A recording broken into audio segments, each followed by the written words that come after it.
NCP నేత Ajit Pawar helicopter ప్రమాదం జరగటం ఆ రోజున పెద్ద సంచలనమైంది. ముందు దాని వెనకాల కుట్ర ఉందన్న ఆరోపణలు అదేం లేదని శరద్ పవార్ చెప్పడం అయిపోయింది. మీడియా ఫోకస్ అదంతా కూడా పక్కెళ్ళిపోయింది.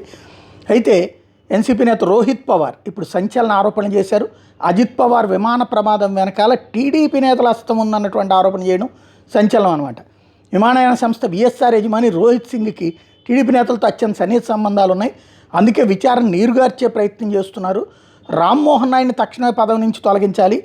అజిత్ పవార్ది ప్రమాదం కాదు, ప్రణాళిక ప్రకారం జరిగిన హత్య అన్నటువంటి సంచలనాత్మకమైనటువంటి ఆరోపణ చేయడం అన్నటువంటిది కొత్త కాన్సెప్ట్ అన్నమాట. ఇప్పుడు So now this minister who is there in our as an aviation minister, he is from that party.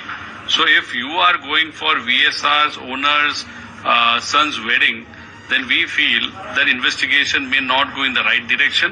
So looking at that, you being from that party, you can take some other responsibility, but you being here, we feel the investigation will not go in the right direction.